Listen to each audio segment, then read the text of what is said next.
Indian হাতা and খুন্তি চ্যানেলে আপনাদের সবাইকে ওয়েলকাম। আজকে আমি ভেজ পটলি রেসিপি নিয়ে এসেছি। দেখতে থাকুন পুরো ভিডিওটা।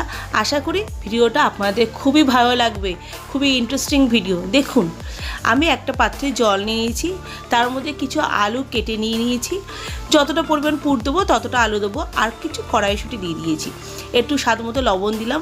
আমি ফুটতে বসিয়ে দিয়েছি। দেখুন ভালো করে ফুটছে, কিন্তু ফুটছে ভালো করে ফোটা হয়ে গেছে, জল ঝরে নিয়েছি, সিদ্ধ হয়ে গেছে। আলুগুলো আলাদা করে আমি এখন হাতে ডলে নিচ্ছি, যাতে একটু ভালো করে দানা দানা না থাকে, ভালো করে ডলা যায়, সেরকম জন্য হাতে ডলে নিয়েছি। এবার কড়াইশুঁটিটাও দিয়ে দিচ্ছি, সিদ্ধ করা কড়াইশুঁটিটা ভালো করে ডলে নিচ্ছি। এটাও ভালো করে মিক্স করছি। ভালো করে মিক্স না করলেও অসুবিধা নেই, কিছু মিক্সড করব, কিছু মিক্সড করছি না, যাতে মুখে বাঁধে ভালো লাগে খেতে। আর ধনেপাতা কুচি করেছিলাম, ধনেপাতা কুচি দিলাম, লঙ্কা কুচিটা দিয়ে দিলাম, মিক্সড করে নিচ্ছি। এটাও মিক্সড করে নিচ্ছি এর সাথে, আলুর সাথে। আর স্বাদ মতো লবণ দিতে হবে, লবণ দিয়ে দিলাম। একটু গোলমরিচের গুঁড়ো দিচ্ছি, যাতে একটু ঝাল ঝাল স্পাইসি ভাব আসে। এরকম করে ঠিক মেখে নিলাম, যাতে এই মাখাটাই টেস্ট হয়। আসল তো এই মাখাটাই পুর দেবো, যাতে সুন্দর করে যেন টেস্টটা আসে। সেই একটুখানি সাদা তেল দিলাম মিক্সড করে, যাতে চিপচিপ না হয়, যাতে গায়ের সাথে লেগে না যায়, তার জন্য আমি মিক্সড করে রেখে দিচ্ছি এটা করে। ঠিক আছে, আমার এটা মাখাটা রেডি। এবার যে ময়দাটা মেখে রেখেছিলাম আমি আগে থেকেই, ময়দাটা তার থেকে কিছুটা ময়দা নিয়ে, সিম্পল ময়দা, লবণ দিয়ে জল দিয়ে মেখে রেখেছি, তেল দিলেও দিইনি। এরকম করে ছোটো ছোটো করে লেচি করে কেটে নিচ্ছি। দেখুন, দেখলে বুঝতে পারবেন। দেখুন, অল্প অল্প ছোটো সাইজেই কিন্তু করছি, বেশি বড় বড় করিনি। কিন্তু বড় বড় করলে না ময়দাতে আটা আটা ভাব মতো কেরামাটা চলে আসবে, থাকবে, ছোটো ছোটোই করবেন। এরকম ছোটো একটা একটা কেটে রেখেছি, তার থেকে একটা লেচি নিয়ে ছোটো করে টেনে লম্বা করে পাতলা করে গোল গোল করে বেলে নিচ্ছি। এবার যদি মনে করেন গোল শেপ আসছে না, গোল শেপ নাও আসতে কোনো অসুবিধা নেই, কোনো অসুবিধা নেই। ব্যাকাতারা শেপ হলে কোনো অসুবিধা নেই, এটাতে শেপ নিতে কোনো ফ্যাক্ট না। দেখুন, আমি কিন্তু আবার ঘুরিয়ে ঘুরিয়ে করেছি, বেলে নিচ্ছি। আপনারা দেখুন, বুঝতে পারবে, এরকমভাবে করবেন। আর খুব ভালো লাগবে কিন্তু এই রান্নাটা, খুব ভালো লাগবে।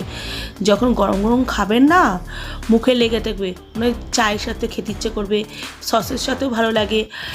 অফিসের টিফিনে দিয়ে দেবেন সসের সাথে, বাচ্চাদের তো সস দিয়ে দেবেন, বাচ্চারা চেটে চেটে খাবে, বলবে আবার করে দিন, দেখবেন। এবার অল্প জল নিয়েছি, জাস্ট জলটা দিয়ে দিলাম সাইডে, আর যেই মাখাটা করে রেখেছিলাম আলুর সাথে, মাখাটা দিয়ে দিলাম। দিয়ে দেখুন আমি মুড়ছি কীরকম করে, আপনি পোড়াটা দেখে নিন।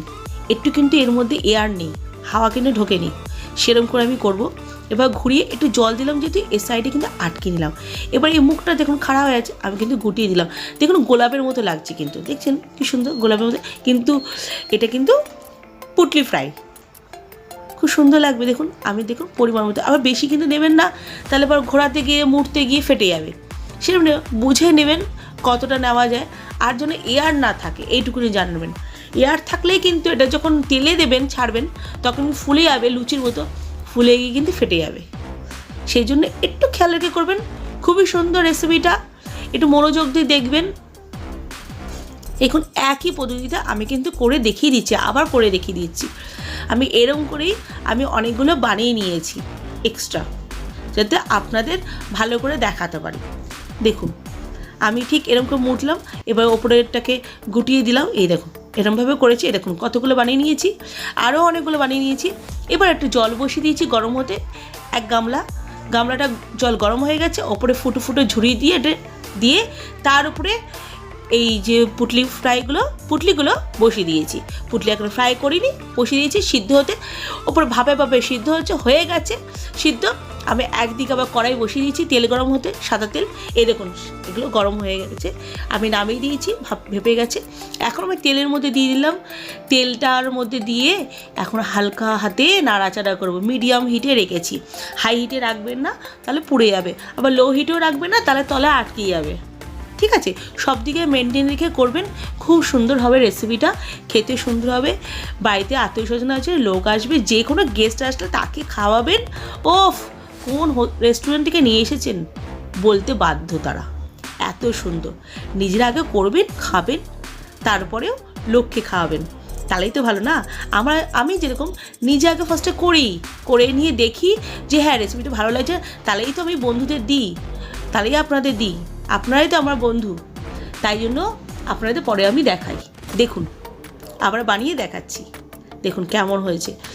আপনারা কিন্তু দেখতে দেখুন, আমি কিন্তু ফ্রাইটা করছি এরমভাবে ঘুরিয়ে উল্টে ফ্রাইটা করবেন। দেন ভিতরের পুরটা তো আমাদের কাঁচা নেই, ওটা তো আগের থেকেই তো রান্না করা আছে, জাস্ট ওপরেরটা একটু গোল্ডেন কালার করতে হবে। তার জন্য অনেকে কড়া গোল্ডেন ভালোবাসেন, অনেকে লাইট গোল্ডেন, যে যেরকম ভালোবাসেন সেরকমভাবে বানাবেন, একদম সুন্দর হবে রেসিপিটা। দেখতে দেখুন আমি কিন্তু বানাচ্ছি, দেখুন আমি বানাচ্ছি, এবার আরও আছে ওইগুলোও বানাতে হবে। সব তো আপনাদের দেখাতে পারছি না, আমি যতগুলো বানাচ্ছি আমি ততগুলো দেখিয়ে দিচ্ছি তোমরা দেখতে থাকো, সবাই দেখতে থাকো।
দেখুন আমি কিন্তু আবার দিয়ে দিলাম, আবার ভেজে নিচ্ছি।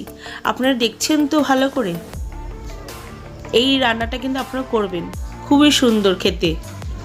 আর আমার ভিডিওটা ভালো লাগলে লাইক সাবস্ক্রাইব শেয়ার তো অবশ্যই করবেন, কেন আমি তো প্রতিদিন নতুন নতুন ভিডিও দিচ্ছি, আপনারা কিন্তু ফলো করবেন আমার ভিডিওগুলো। আমারও খুব ভালো লাগবে যে আপনারা ফলো করছেন।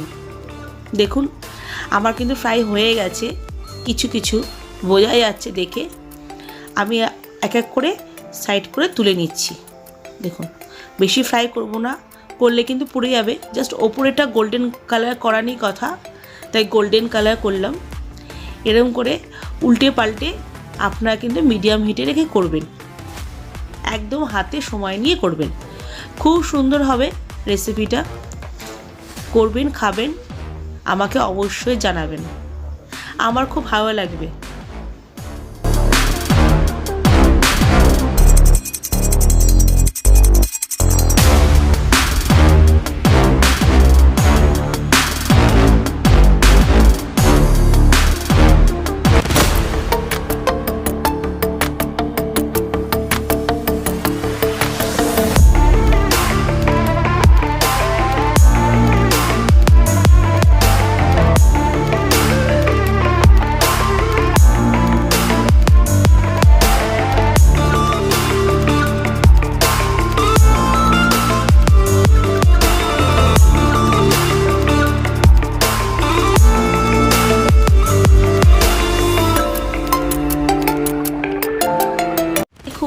দেখুন আমার কিন্তু ভাজা হয়ে গেছে, আমি এক এক করে তুলে নিচ্ছি।